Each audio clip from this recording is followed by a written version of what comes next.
ते पुस्तकाचं आहे, एक मराठीमध्ये आहे, त्याचं नाव आहे कॉर्पोरेटला रामराम आणि शेतीला सलाम. हे मी लावलेलं जे इंग्लिशमध्ये लिहिलं होतं आणि त्याचे मराठीमध्ये संवाद.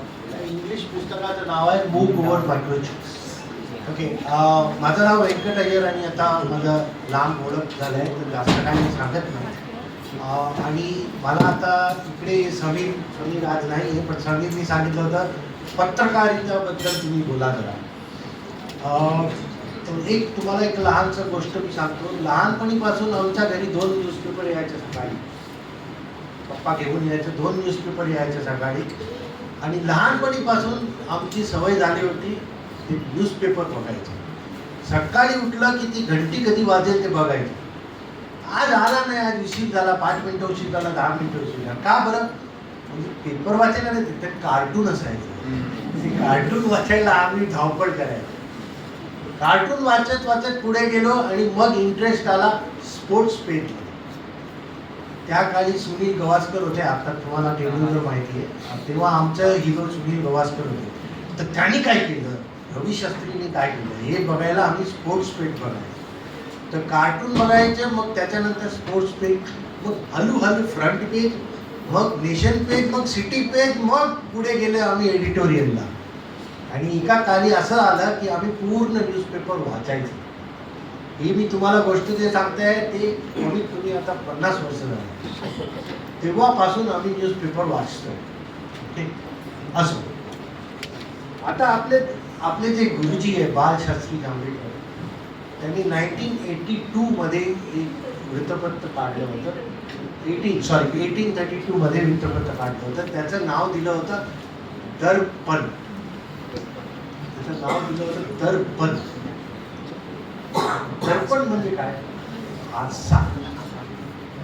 माझ्या हिशोबाने पत्रकारच्या ओळख हा शब्दात खूप छानपणे केलं आहे, म्हणून सरांनी ते नाव घेतलं होतं दर्पण. पत्रकार आरसा आहे. पत्रकार आरसा आहे.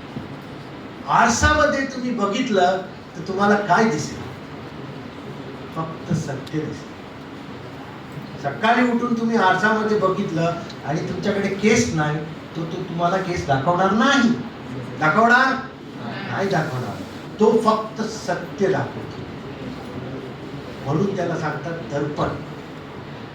हा आरसा आतापर्यंत खूप छान होता, पण आता खूप थोडंसं वर्ष झालंय मी बघत येतोय, समजा नाही 10-15 वर्ष झालंय, हा आरसा थोडंसं तिरखा झालाय.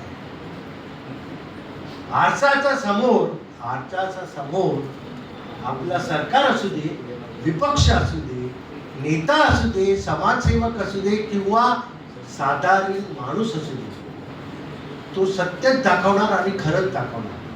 पण आता थोडंसं फरक झालाय. आपला आरसा तिरका झालाय आणि फक्त सरकार आणि जे मोठे मोठे लोक बोलतात ते दाखवतो.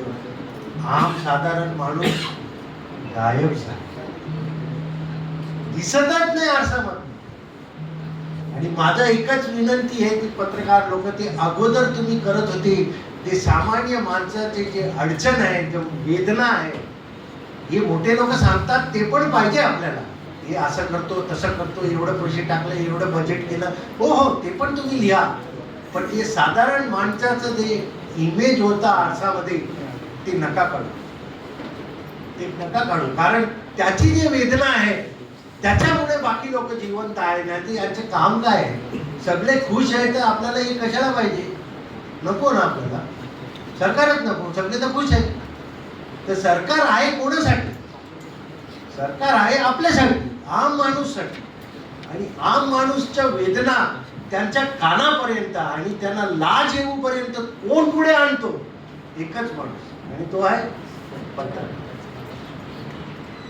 जिथपर्यंत तो करत नाही तिथपर्यंत सामान्य माणसाचं काही नाही होणार. हा बरोबर आहे, मीना सांगते ते रस्त्यावर यायला पाहिजे आणि ओरडाओरडी करायला पाहिजे, पण किती लोक करतात? एक तर ते घाबरतात, नाहीतर त्यांच्याकडे टाइम नाहीये, नाहीतर त्याचं का आमच्या गावात झालंय त्याचं हे पहिल्यापासून असंच आहे. त्यांना इंटरेस्टच नाहीये पुढे चेंज करायचं. काय त्यांना वाटतं की नाही होणार, हे कधी होणारच नाही, असं झालंय. ते त्यांना जागृत करायचं आणि रस्त्यावर आणायचं आणि हे सरकारला हे बदल आणायचं काम करायचं फक्त एकच माणूस आहे आणि तो आहे पत्रकार. आणि आज आपण ऐकलं ते सरांनी सांगितलं तसं 2-3 पत्रकारांना आपण सन्मानित पण केलं. फार छान काम केलंय.